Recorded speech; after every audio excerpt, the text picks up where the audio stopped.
사무엘이 사울에게 이르되 왕이 망령되이 행하였도다. 왕의 하나님 여호와께서 왕에게 내린 명령을 지키지 아니하였도다. 그리하였더라면 여호와께서 이스라엘 위에 왕의 나라를 영원히 세우셨을 것이거늘 지금은 왕의 나라가 길지 못할 것이라. 여호와께서 왕에게 명령하신 바를 왕이 지키지 아니하였으므로 여호와께서 그의 마음에 맞는 사람을 구하여 여호와께서 그를 그의 백성의 지도자로 삼으셨느니라 하고, 사무엘이 일어나 길갈에서 떠나 베냐민 기브아로 올라가니라. 사울이 자기와 함께한 백성의 수를 세어보니 600명 가량이라. 사울과 그의 아들 요나단과 그들과 함께한 백성은 베냐민 게바에 있고, 블레셋 사람들은 믹마스에 진쳤더니 노략군들이 세대로 블레셋 사람들의 진영에서 나와서 한 대는 오브라기를 따라서 수알 땅에 이르렀고, 한 대는 벳호론 길로 향하였고, 한 대는 광야 쪽으로 수보임 골짜기가 내려다 보이는 지역길로 행하였더라. 그때 이스라엘 온 땅에 철공이 없었으니 이는 블레셋 사람들이 말하기를 히브리 사람이 칼이나 창을 만들까 두렵다 하였습니다. 온 이스라엘 사람들이 각기 보습이나 삽이나 도끼나 갱이를 벼리려면 블레셋 사람들에게로 내려갔는데 곧 그들이 괭이나 삽이나 쇠스랑이나 도끼나 쇠찍이 묻을 때에 그리하였으므로 싸우는 날에 사울과 요나단과 함께한 백성의 손에는 칼이나 창이 없고 오직 사울과 그의 아들 요나단에게만 있었더라. 블레셋 사람들의 부대가 나와서 믹마스 어귀에 이르렀더라. 아멘. 할렐루야. 오늘 복된 주일에 하나님께서 영원하신 생명의 말씀으로 우리를 충만케 하여 주실 것이라 믿습니다. 사무엘은 사울이 듣기 싫어하는 소리만 하고 남기고 떠났습니다. 사울 왕이 어쩔 수 없는 상황, 정말 제가 지난주에 말씀드렸는데요. 어쩔 수 없는 사실 변명을 사무엘에게 내려놓자 사무엘이 사울에게 이제 왕이 길지 못할 것이다. 왕이 하나님의 명령을 어겼으므로 하나님 마음에 합한 사람을 택하여 그 사람을 왕으로 세울 것이다. 이렇게 말하고 나서는 오늘 본문 말씀에 보면 사무엘이 일어나 길갈에서 떠나 베냐민 기브아로 올라가니라 라고 했습니다. 그러니까 지금 사실은 전쟁 중에 있습니다. 블레셋이 믹마스에 진을 치고 언제 쳐들어올지 모르는 그 상황에 사울을 격려하고 사울에게 힘을 주고 사울을 잘한다, 잘하고 있다고 해도 모자랄 판에 왕의 나라가 길지 않겠다 그렇게 말하고 나서는 떠나버린 거예요.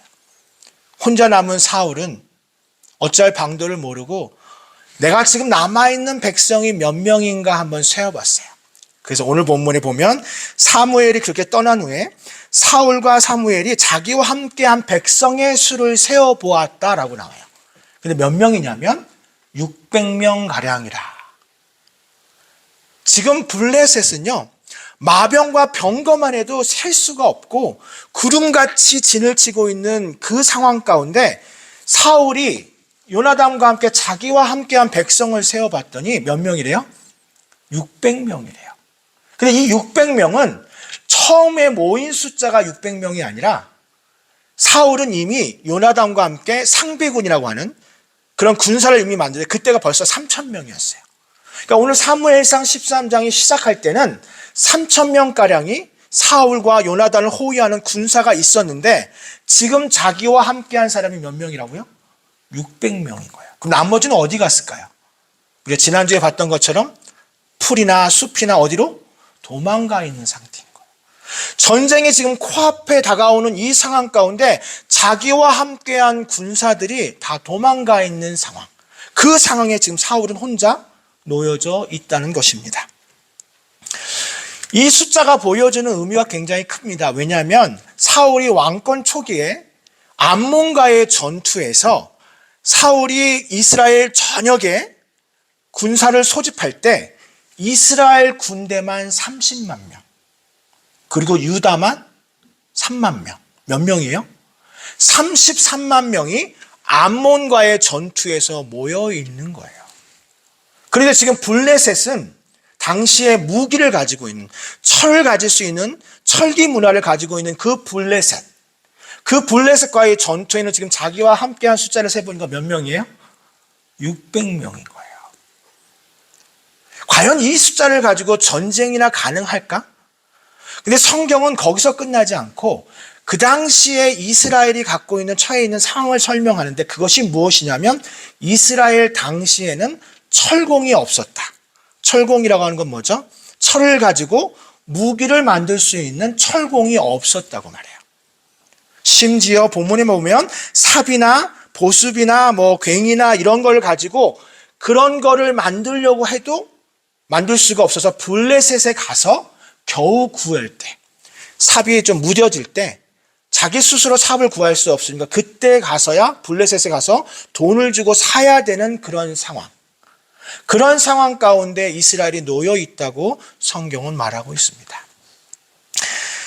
이런 상황 가운데 더 하나 이야기하는 게 뭐냐면 22절인데요. 그것은 뭐냐면 사울과 요나단과 함께한 백성의 손에는 칼이나 창이 없고, 그러니까 칼이나 창을 무기잖아요. 싸우려면 칼이나 창이 있어야 되는데 누구한테만 있어요? 사울과 요나단에게만 칼이나 창이 있고 나머지 군사에게는 심지어는 칼과 창도 가지고 있지 않는 그런 상황 가운데 있습니다. 이런 상황 가운데 가장 맞는 표현이 뭘까 생각해 봤는데 없는 것 투성이다.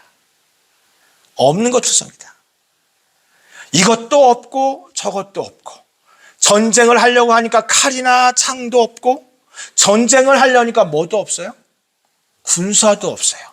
이런 상황 가운데 사울이 말할 수 있는 게 뭐냐 생각해 보니까 뭘까요? 없는 것 투성이다. 뭘 하려고 해도 없는 것 투성이다. 그래서 오늘 저는 설교 제목을 없는 것 투성이다라고 지었습니다. 제가 이제 설교를 준비하면서 저도 몰랐었는데요. 대부분 저희가 얘기할 때는 없는 것 투성이다라고 하잖아요. 근데 국어적 표현은, 한글적인 표현은 없는 것 투성이다라고 하더라고요. 그러니까 모르는 것 투성이다, 없는 것 투성이다. 근데 저희는 대부분 없는 것 투성이다라고 하잖아요. 근데 이 투성이라고 하는 게 전미사기 때문에 앞에 것을 붙여야 한다고 하더라고요. 그래서 정식적인 국어 표현은 없는 것 투성이다가 맞습니다. 근데 제가 이제 설교를 하다가 혹시 없는 것 투성이다고 해서 이해해 주시기 바라고, 국어적인 표현은 없는 것 투성이다가 맞습니다. 없는 것 투성이다. 이런 상황 가운데 우리는 무엇이 없는지, 먼저 첫 번째는 없는 것 투성은 내가 없는 것에 초점을 맞추는 것입니다. 없는 것 투성은 뭐냐면 내가 지금 갖고 있지 않는 것에 초점을 맞추는 겁니다. 오늘 이야기에 제가 말씀드렸던 것처럼 사울은 자기에게 남아있는 백성을 계수하고 자기가 처해 있는 지금 상황을 보고 있습니다. 이건 뭐죠? 내가 지금 없는 것에 초점을 맞추고 있습니다. 우리는 모두 내가 없는 것에 초점을 맞추는 경향이 있습니다. 내게 이미 있는 것은, 내가 이미 가지고 있는 것은 당연한 것이고 그것을 감사할 이유를 찾기보다는 내가 없는 것, 내가 갖고 있지 않는 것에 초점을 맞추게 됩니다. 사무엘서는 사실 처음부터 그런 이야기로 시작합니다. 혹시 여러분 기억하십니까? 제가 올해 초에 처음 부임해서 사무엘 첫 번째 설교를 할 때 설교 제목이 네, 대단하시네요. 있고 없고였습니다. 있고 없고. 한나에게는 뭐가 없어요? 자식이 없었어요. 근데 분인나에게는 뭐가 있었죠? 자식이 있었어요. 그러니까 한나는 자식이 없다는 걸로 시작하고 분인나는 자식이 있다는 걸로 시작해요. 근데 그 분인나가 자신이 가지고 있는 것을 가지고 한나를 멸시해요. 근데 한나에게는 뭐가 있었죠? 남편의 사랑이 있었습니다. 그러나 한나는 자신이 가지고 있지 않은 것에 대해서 괴로워하며 하나님 앞에 기도하는 걸로 시작합니다. 그러니까 사무엘서는 어떻게 시작하냐면 있고 없는 걸로 시작을 해요. 우리가 가지고 있는 것, 우리가 갖고 있지 않는 것. 그런데 우리는 늘 내가 갖고 있지 않은 것에 초점을 맞추고 있습니다. 내가 갖지 않고 있는 것, 내가 없는 것에 초점을 맞추면 우리는 감사할 수가 없습니다. 제가 가장 좋아하면서도 그러면서 제 삶에 항상 도전이 되는 말씀이 있어요. 아마 여러분도 늘 고백하는 말씀 중에 하나일 겁니다. 시편 23편 1절 말씀. 여호와는 나의 목자이시니 어떻게 해요? 내가 뭐가 없어요? 부족함이 없다. 없는 거투성인 이 세상 속에 다윗이 뭐라고 고백하냐면 나는 부족한 것이 없대요. 여러분 이 고백 어떻게 생각하세요? 저는 이 시편 23편 말씀이 너무 좋고 이 말씀에 관련된 설교를 자주 했지만 항상 이 말씀이 조금 제 마음속에 좀 걸려요. 왜냐하면 우리는 어떤 세상 속에 살아요? 없는 거투성인 세상 속에 살고 있어요. 집이 없는 사람들은 이렇게 말합니다. 길을 가도 다 뭐만 보여요? 집만 보여요. 온통 집이에요. 그런데 뭐가 없어요? 나는 집이 없어요. 자동차가 없는 사람은 어떻습니까? 세상 많은 게 다 뭐예요? 자동차예요. 근데 나는 뭐가 없어요? 자동차를 갖고 있지 않아요. 없는 거투성인 이 세상 속에 나는 부족함이 없다라고 고백하는 다윗. 여러분 이 고백 어떻게 생각하십니까? 사울은 지금 이렇게 말합니다. 나와 함께한 군사들은 600명 가량이고 저들은 철기 문화를 가지고 있고 마병과 병거가 있고 백성들은 똘똘 뭉쳐서 나를 공격하고 있고 심지어 오늘 본문 말씀에 보면 17절 말씀과 18절 말씀이 나오는데요. 17절 18절 말씀이 뭘 의미하냐면 블레셋 사람들이요 이제는 교만하지도 않아요. 여러분 잘 생각해 보세요. 지금 믹마스에 블레셋 사람들이 진을 치고 있어요. 그러면 상대편 진영에 사울의 진영의 군사들이 보일까요? 안 보일까요? 보여요. 그러면 블레셋 사람들의 입장에서 보면 그 사람들이 항상 철이 없기 때문에 삽이나 이런 게 없으면 보습 괭이가 없으면 자기한테 뭐하러 와요? 빌리러 오는 걸 알아요. 더군다나 창이나 무기가 사울과 요나단 외에 없다는 것도 알아요. 그러면 이 정도 이스라엘쯤이야 우리가 그냥 쉽게 이기려고 하는데 블레셋 사람들의 기억이 한 가지 있어요. 누구예요? 사무엘상 7장에 보면 미스바로 이스라엘 백성들이 모여요. 그 당시에도 뭐가 없었어요? 철기도 없었고요. 그 당시에 인구도 블레셋과 근데 하나님께서 우레를 바라고 하나님께서 역사하시니까 블레셋이 어떻게 했어요? 패한 거예요. 그러니까 블레셋 사람들이 이번에는 교만하지 않아요. 그래서 17절 18절 이게 무슨 말이냐면 노략군들이 세 대로 블레셋 사람들의 진영에서 나와서 한 대는 오브라기를 따라서 수알 땅에 이르렀고 벳호론 길에 이르렀고 광야 쪽에 수보임 골짜기에 이르렀다. 이게 무슨 말이냐면요. 블레셋 사람들이 자기의 진영에 나와서 세 대로 나눠서 혹시라도 이스라엘 군대가 올 수 있는 그 길목에 서서 이스라엘 군대가 더 이상 모이지 못하도록 철저하게 뭐하고 있는 거예요? 막고 있는 거예요. 그러니까 이제 블레셋은 이스라엘 사람들을 잘 알고 있었던 거예요. 그러니까 철저하게 경계를 하고 있어요. 그렇게 철저하게 경계를 하고 있는데 막상 이스라엘 군인들과 사울은 어떻게 해요? 뭐라고 이야기하고 있는 거예요? 계속? 없어요. 없는 것 투성이에요. 이것도 없고 저것도 없고 이것도 없고 저것도 없고 계속 이야기하고 있는 거죠. 사랑하는 성도 여러분, 없는 것 투성인 내가 없는 것에 초점을 맞추는 것은 이 세상을 살아가면서 없는 것 투성이다라고 말할 수밖에 없습니다. 두 번째로 없는 것 투성은 다른 사람이 갖고 있는 것에만 초점을 맞춥니다. 불만은 사실 비교에서 시작됩니다. 우리가 갖고 있는 불만은 사실은 내가 없다는 것, 내가 갖고 있지 않는 것에 초점을 맞추는 것도 있지만 나는 갖고 있지 않은데 저 사람은 다른 사람은 갖고 있는 것, 다른 사람이 갖고 있는 것에 초점을 맞출 때 불만은 시작됩니다. 다른 사람이 갖고 있는 것이 나에게 없다는 것에 초점을 맞추고 없는 것 투성이라고 말하는 사람은 여유와 자유 그리고 평온한 삶을 찾을 수 없습니다. 그들에게는 늘 이렇게 말합니다. 왜 나에게 없는 것이 저 사람에게는 있을까? 다른 사람이 갖고 있는 것, 그것에만 초점을 맞추는 것. 그것이 사실 사울이 보여준 모습입니다. 사울은 사실 왕으로 기름 부음 받은 사람 중에 유일하게 하나님의 영에 감동되어 예언의 은사를 받았던 사람입니다. 뭐라고요? 뭘 받았다고요? 예언의 은사를, 예언의 영을 받았어요. 그래서 사울이 예언을 하니까 사람들이 심지어 이렇게 한 거야. 사울이 선지자들 중에 있느냐? 사울이 예언을 하냐? 사울은 하나님께서 기름 부음을 주시면서 예언의 은사를 주셨어요. 사울은 지금 뭘 받은 거예요? 예언의 은사를 받았어요. 다윗이 기름 부음을 받을 때 성경 어디에도 다윗이 예언의 은사를 받았다는 말은 없습니다. 더군다나 사울은 다른 사람보다 키가 어깨 위만큼 커요.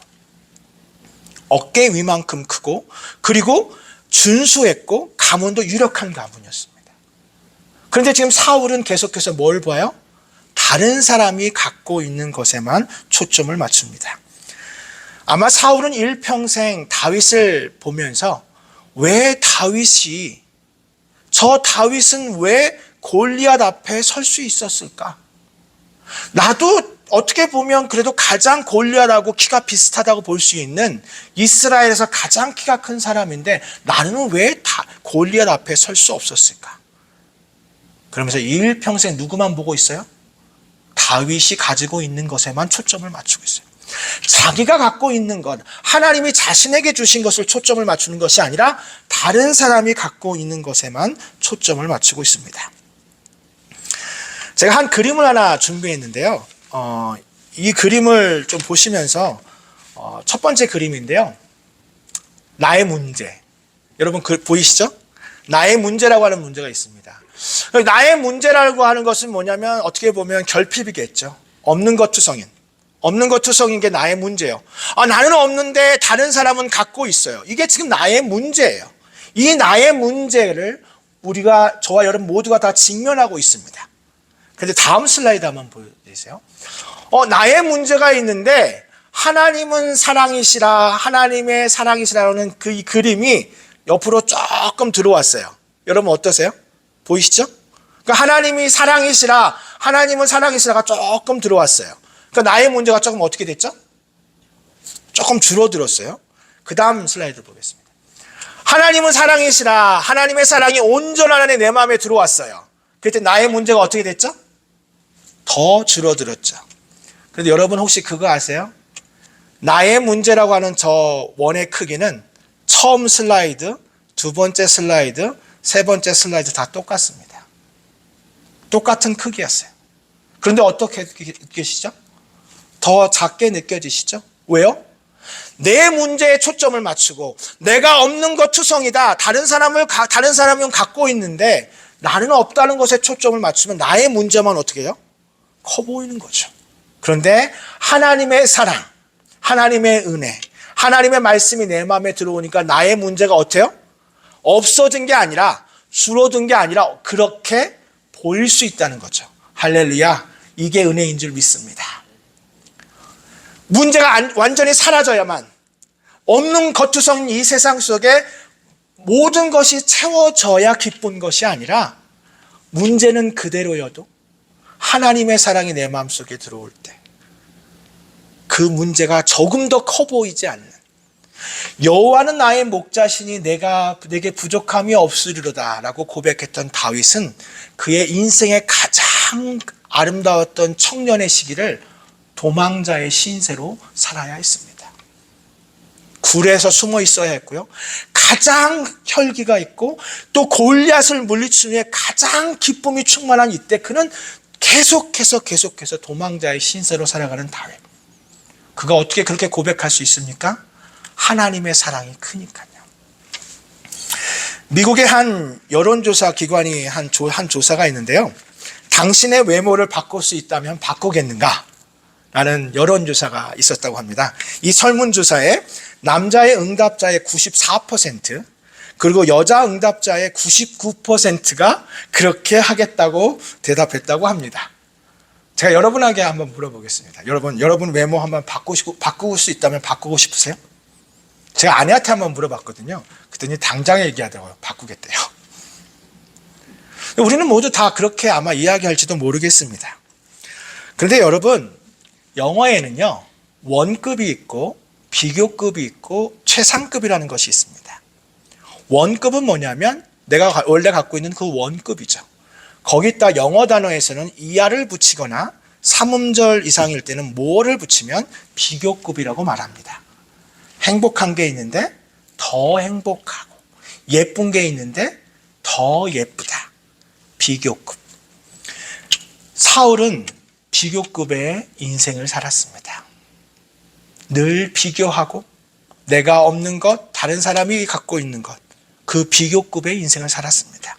그런데 다윗은 최상급의 인생을 살았습니다.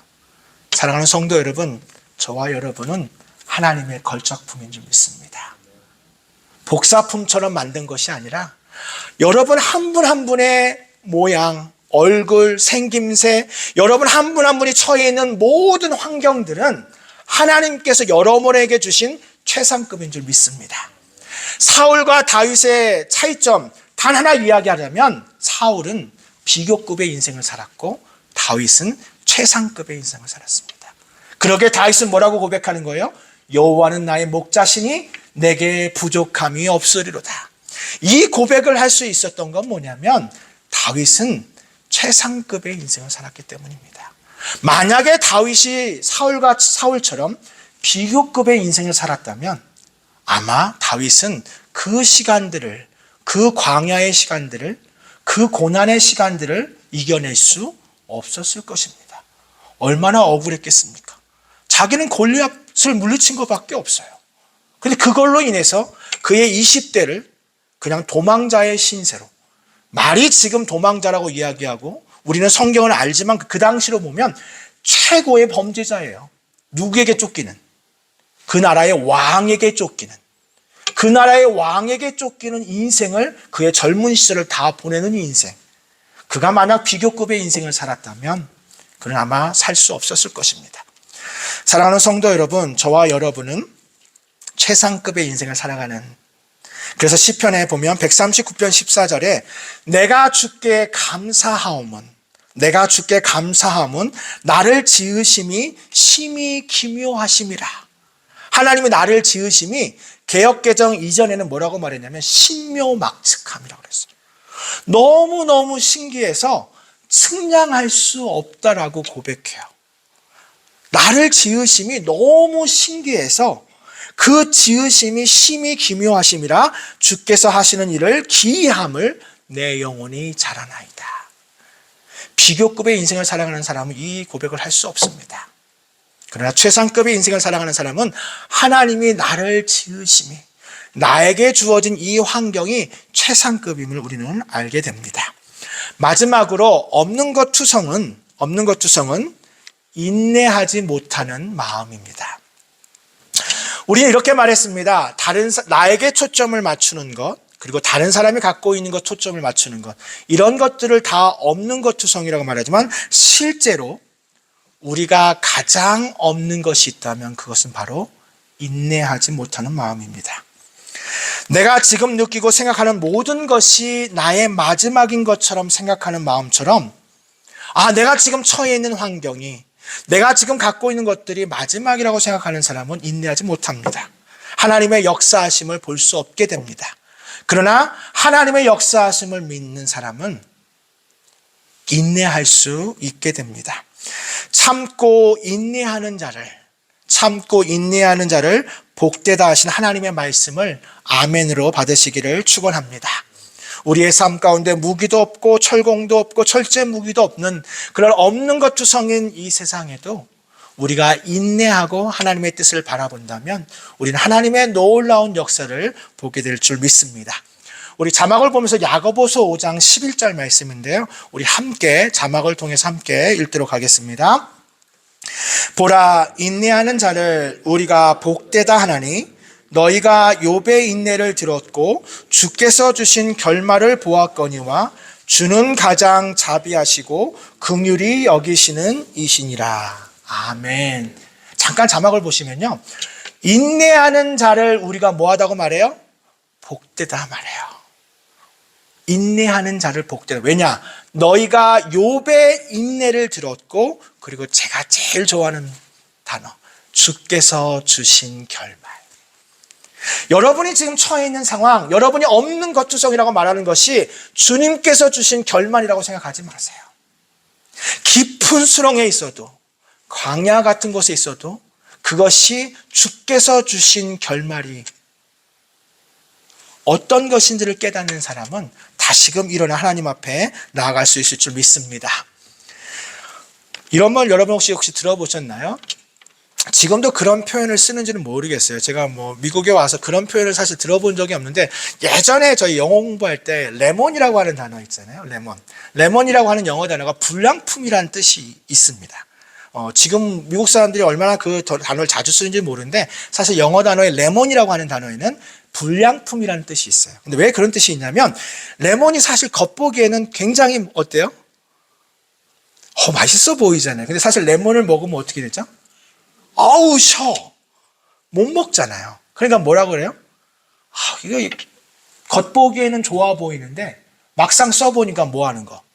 불량품 같은 거를 레몬이라고 표현합니다. 그런데 시카고 대학의 전 총장이었던 로버트 메이너드 허진스가 어떤 고민을 처리하는 방법을 어떤 한 기자가 물으니까 그가 이런 이야기를 했습니다. 시어스 회사의 사장이었던 그 줄리어스 제논드가 말했던 말을 인용하면서 레몬이 있으면 레몬술을 만들라, 이런 말을 했어요. 레몬이 있으면 뭘 만들라고요? 레몬즙을 만들라는 거죠. 여러분, 레몬이 있으면 레몬즙을 만들라. 이게 무슨 말이냐면, 레몬 딱 보면 이거 레몬을 어떻게 먹을 수 없어 라고 말하는데, 레몬 뭘 만들면 돼요? 레몬즙을 만들라라는 것이죠. 여러분에게 인생에서 레몬과 같은 것이 있다라고 할 때 던져버리고 이걸 가지고 뭘 해? 나는 이거 가지고 아무것도 할 수 없어. 이거는 먹을 수도 없는 거야. 불량품이야 라고 하는 것이 아니라, 그것을 가지고 레몬즙을 만들 때 우리는 그 레몬즙을 가지고 얼마나 많은 것을 다 사용할 수 있을지 모릅니다. 사랑하는 성도 여러분, 우리 모두는 다 결핍의 시대를 살고 있습니다. 내가 부족하다고, 내가 없다고 느끼는 그것이 어쩌면 당연한 말일지도 모릅니다. 우리는 살아가면서 매일매일 또 다른 결핍을 느끼며 살게 될 것입니다. 아까 서두에 말씀드린 그러나 여호와는 나의 목자시니 내게 부족함이 없으리로다. 이것이 믿는 신앙인의 고백이 되어야 할 줄 믿습니다. 그렇다면 우리가 참고 인내하는 것, 우리에게 필요한 것이 인내라면 여호와는 나의 목자시니 내게 부족함이 없으리로다. 이 고백을 저는 좀 바꿔보겠습니다. 그럼 여러분 한번 들어보세요. 여호와는 나의 목자시니 내게 부족함이 없으리로다. 이 고백, 여러분 저는 못할 것 같아요. 이렇게 말한다면 한번 이거 바꿔볼게요. 여호와는 나의 목자시니 내가 기뻐할 수 있습니다. 그럼 어때요? 마음이 어때요? 그래, 기뻐할 수 있지. 여호와는 나의 목자시니 내가 기뻐할 수 있지. 이렇게 바꾸니까 좀 어떠세요? 그래도 조금 더 낫죠. 내게 부족함이 없다. 나는 부족함이 없는 인생이야 라고 하는 것보다 나 기뻐요 라고 말하기는 조금 더 쉽잖아요. 이걸 한번 예를 들어 볼게요. 그러면 여러분이 내가 없다라고 느끼는 거 있죠. 다른 사람은 갖고 있는데 내가 없다라고 느끼는 것이 여러분에게 어떻게 다가오세요? 뭘 빼앗죠? 기쁨을 빼앗죠.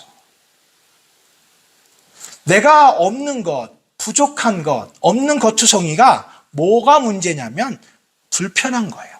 그리고 그 불편함이 나에게 뭘 한 거예요? 기쁨을 빼앗는 거죠.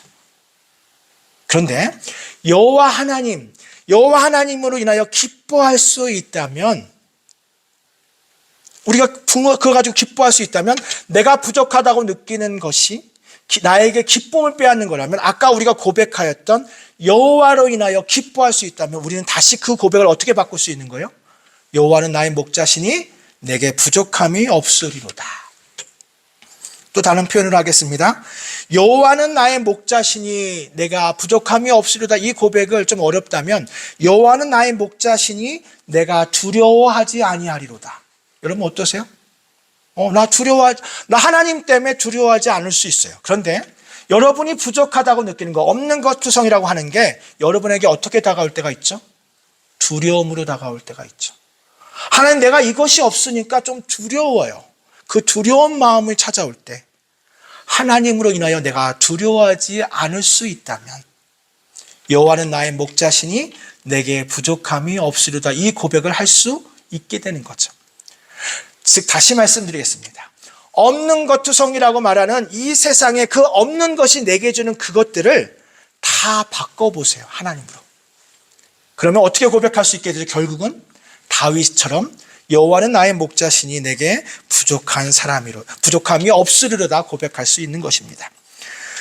하박국 3장 17절 말씀, 우리 아까 정혜진 집사님이 대표 기도하시면서 그 말씀을 하시길래 저도 깜짝 놀랐는데요. 제가 오늘 본 말씀의 마무리를 하면서 하박국이 이렇게 표현합니다. 내게 비록 무화과 나무가 무성하지 못하며 포도나무 열매가 없고 감람나무에 소출이 없으며 밭에 먹을 것이 없으며 우리의 양이 없으며 외양간에 소가 없을지라도, 없어가 몇 번 나와요? 없고 없는 것 투성.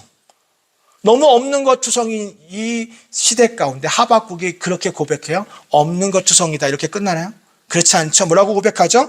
나는 여호와로 말미암아 즐거워하며 나의 구원의 하나님으로 말미암아 기뻐하리로다. 하나님으로 인하여 기뻐하리로다라고 고백하는 거죠. 이게 바로 다윗의 모습인 거죠. 이사야 51장 12절 말씀에 이사야는 우리를 향해서 이렇게 선포합니다. 이르시되 너희를 위로하는 자는 나 곧 나이니라. 여호와 하나님을 말씀하신 거죠. 너는 어떤 자이기에 죽을 사람을 두려워하며 풀같이 될 사람의 아들을 두려워하느냐. 이 말이 뭐냐면 하나님께서 이사야를 통해요. 내가 여기 있다. 하나님이 여러분에게 나 여기 있어 지금. 없는 것 투성이라고 말하는 저와 여러분에게 하나님이 지금 뭐라고 말씀하시는 거예요? 나 여기 있어. 집이 없어요, 차가 없어요, 돈이 없어요 말하고 있는 우리에게 하나님이 뭐라고 말씀하세요? 나 여기 있어. 나 지금 네 옆에 있는데 왜 여기에 죽을 사람을 두려워하며 풀같이 될 사람들의 아들들. 이게 뭘 말하냐면 이 땅에 다 사라질 것들 말이에요. 풀과 같이 사라질 것들. 그것들로 인해서 왜 두려워하고 있어? 나 여호와 하나님이 지금 내가 너와 지금 함께 있는데. 없는 것 투성일 때 우리는 하나님을 보아야 할 것입니다. 없는 것 투성이어야 오히려 보이는 것이 있습니다. 우리가 많은 것이 있을 때 보이지 않았던 그것이 오히려 그 없는 것 투성이 하나님을 보게 하는 그 축복을 누리시기를 주님의 이름으로 축원합니다. 기도하겠습니다. 사랑의 하나님, 어찌 보면 몇십 년 전에, 수십 년 전에 비하면 풍요와 말로 표현할 수 없는 과학 문명의 시대를 살아가고 있는 우리가 어쩌면 그때보다 더 많은 빈곤과 궁핍과 없는 것 투성이라고 말하는 그 시대를 살아가고 있습니다. 사랑의 하나님, 이때 여호와 하나님으로 인하여 기뻐하며 즐거워하는 다윗과 같은 마음을 우리에게 허락하여 주시옵소서. 하나님께서 주신 그 결말을 위해서 끝까지 인내하고 하나님을 바라보는 우리의 삶이 되게 하여 주시옵소서. 감사드리며 우리 구주 예수님의 이름으로 기도합니다. 아멘.